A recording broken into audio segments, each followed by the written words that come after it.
largo rato. Palabra del Señor. Gloria a ti, Señor Jesús. Rezamos una Ave María para que la Virgen nos ilumine para hacer bien la interpretación de estas lecturas. Dios te salve María, llena eres de gracia, el Señor es contigo. Bendita tú eres entre todas las mujeres y bendito es el fruto de tu vientre Jesús. Santa María, Madre de Dios, ruega por nosotros pecadores, ahora y en la hora de nuestra muerte. Amén. No sé, recuerda hacer el clic en me gusta y compartir la misa con otros para aprovechar la misa para hacer apostolado con nuestros amigos y parientes. Como decíamos al principio, en estas lecturas vemos la necesidad que todos los hombres tenemos de un pastor, de un guía.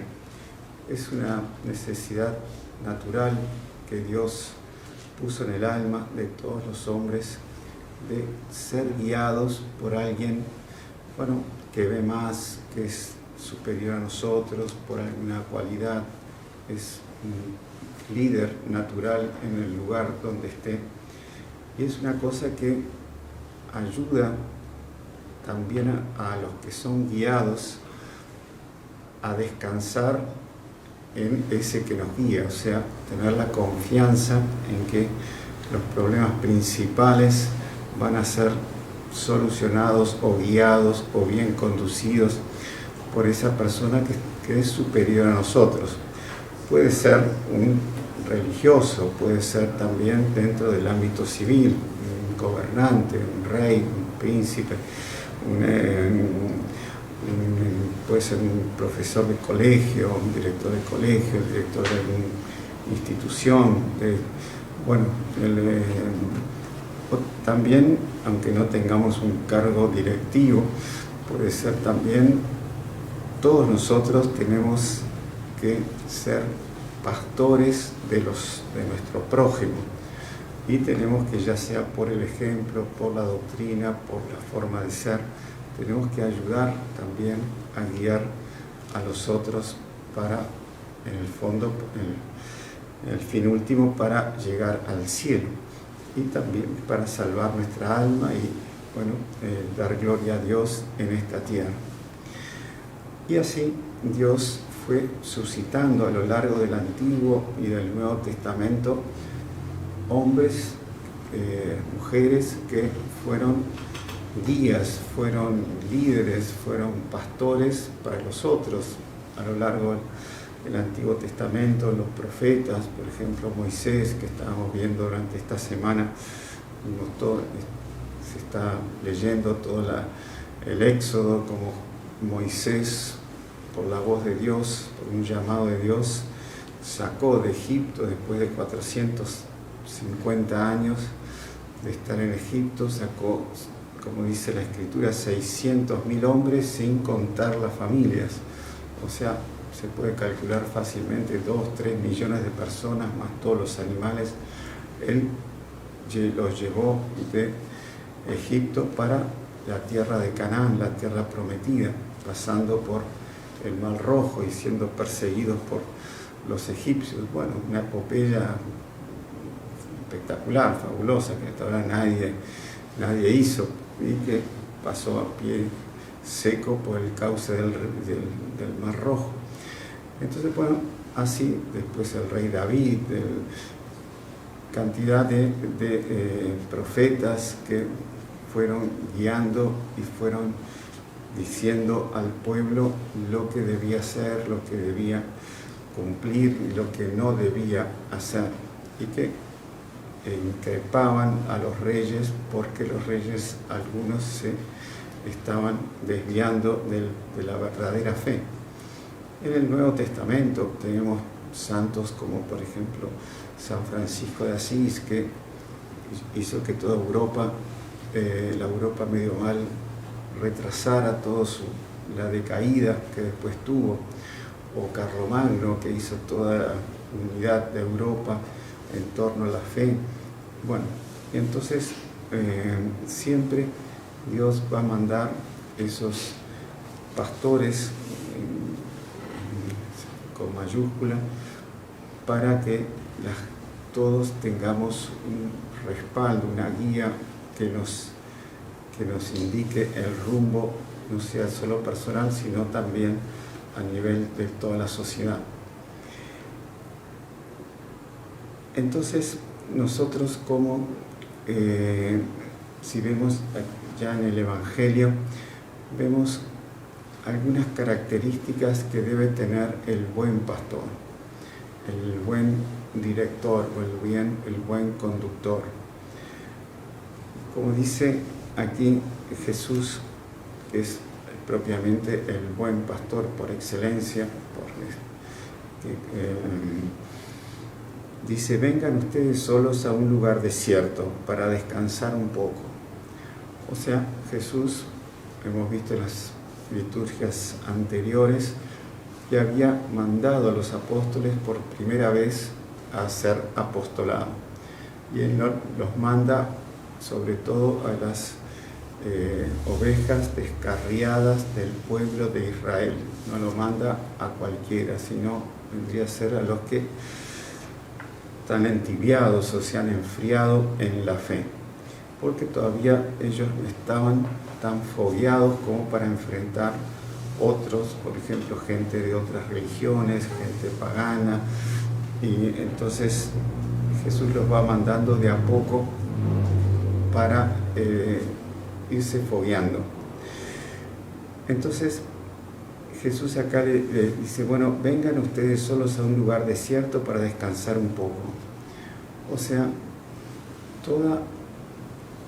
toda dirección de un grupo debe surgir de un recogimiento, de una reflexión.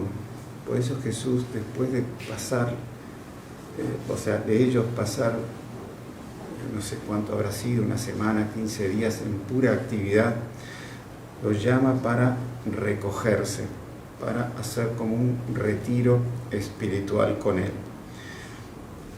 Y eso es un punto importante, porque el pastor debe dar todas sus directivas fruto de ese recogimiento espiritual.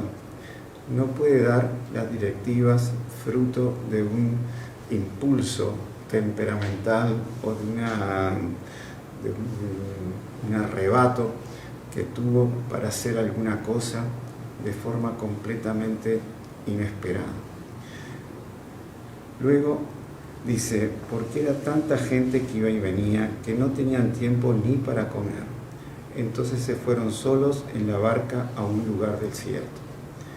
Al verlos partir, muchos los reconocieron. Este es otro punto importante. O sea, el pueblo reconoce cuál es el verdadero pastor. Hay hechos en la historia que muestran esto hechos que son muy emocionantes. Uno que el doctor Plinio Correa Oliveira citaba mucho, mismo lo cita en el libro de él sobre la nobleza y las élites análogas, comentando unas alocuciones de Pío XII, el patriciado romano. El doctor Plinio comenta el hecho de que el emperador de Austria, Francisco I, salió a enfrentar a Napoleón, que venía devastando toda Europa. Es el falso pastor, porque venía arrasando con todas las iglesias y despojando a todos, y bueno, un déspota en todos los lugares donde él se entraba. Entonces él fue a enfrentarlo y él perdió y pierde las batallas en Austerlitz y en Wagram. Wagram es la última que pierde. Entonces el pueblo de Austria, el pueblo de Viena, para recibirlo al emperador derrotado, ponen todos sus alfombras y tapices en los balcones, iluminan todo Viena, porque el emperador estaba llegando a la madrugada, llegó como a las 4 de la mañana. Entonces están todos esperando en Viena al emperador derrotado para darle un consuelo. Y era tanta la multitud que lo fue a esperar a la entrada de Viena que tenía que ir casi que paso a paso, iba en un carruaje y todo el mundo se le tiraba para besarle los pies, besarle la mano, besarle hasta los caballos. Bueno, fue toda una apoteosis al emperador y después lo acompañan a subir las escalinatas del palacio y ahí el intendente de Viena le hace un discurso diciendo que ellos estaban, mientras él combatía, todos ellos estaban pendientes de la suerte del emperador y que por más que el emperador pierda sus palacios, pierda sus castillos, pierda sus murallas, las murallas del emperador están en el alma de cada austríaco y esas nunca van a caer. Hace un discurso de consuelo al emperador. Cuando Napoleón se enteró de eso, dijo: esto sí que es un trono firme, porque Napoleón tenía que ganar batallas para mantenerse en el poder. El otro, como era una cosa ya que venía de siglos, que era como el padre de todos los austríacos, era una cosa legítima y una cosa que nadie discutía. En cambio el otro tenía que, una cosa completamente postiza, y que tenía que hacer victorias para tener el poder. Una vez que pierde, tuvo que salir huyendo. Ese es otro punto. El pueblo reconoce los verdaderos pastores. Y luego también hay un punto también que Jesús dice: al desembarcar Jesús vio una gran muchedumbre y se compadeció de ella porque eran como ovejas sin pastor. Y estuvo enseñándoles largo rato. Entonces, las ovejas sin pastor es lo que decíamos al principio, el no tener un rumbo seguro en la vida y alguien que lo guíe, que lo aconseje, eso cansa espiritualmente, produce irritación, produce problemas y produce división. Entonces, el buen pastor es lo que dice, tiene que hacer lo que dice Santo Tomás para los gobernantes. Lo primero que tiene que hacer el gobernante, tiene que buscar la unidad en lo que él está gobernando. Y la unidad se consigue uniendo a todos en la verdad con B mayúscula, o sea, en la verdad que es Dios. Y así se va a conseguir la unidad de ese pueblo, de esa región, de ese grupo humano, de esa comunidad, en esa unidad que es el conocer, amar y servir a Dios en esta tierra para darle gloria en el cielo. Ahora, ¿cómo se reconoce un mal pastor? Es cuando ese pastor, en vez de predicar esa verdad absoluta que es Dios, empieza a predicar algo que deja en la duda al pueblo. Y en esa duda viene la división y vienen las malas interpretaciones, y esa duda después perdura y ahí se crea la división.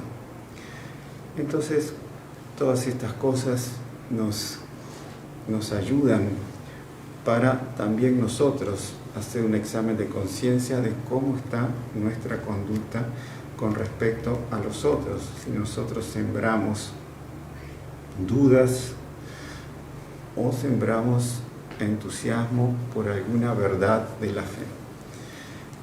Y también nos sirve también para reconocer quiénes son buenos pastores y quiénes son malos pastores. Sobre la unidad, la carta de San Pablo a los Efesios muestran cómo Jesús hizo la unidad entre judíos y gentiles a partir de la cruz. Entonces destruyendo la enemistad en su propia persona, en la persona de Jesús hizo esa unidad. Vino a proclamar la buena noticia de la paz para ustedes que estaban lejos y también para los que estaban cerca. o sea, aquellos paganos, los gentiles. Y el Salmo nos muestra cómo nos da esperanza de que vengan buenos pastores, de que venga un tiempo, como dice la Virgen en Fátima, el triunfo del corazón inmaculado de María, en que nos va a dar pastores según el corazón de Nuestra Señora y de Jesús. El Señor es mi pastor, nada me puede faltar. Él me hace descansar en verdes praderas. O sea, el buen pastor hace descansar a sus ovejas. Descansar no solo físicamente, sino espiritualmente, porque toma así la responsabilidad de ese rebaño y me conduce a las aguas tan tranquilas y repara mis fuerzas.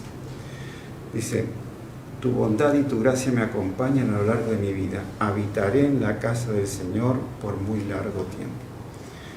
Entonces pidamos a la Santísima Virgen la gracia de ser buenos pastores junto a nuestro prójimo y también de no embarcarnos en falsos pastores, que hoy en día está lleno a todas, solo prender la radio, solo prender la televisión, que hay todo tipo de opiniones. Sigamos la verdad con B mayúscula, que es nuestro Señor Jesucristo. Ave María Purísima.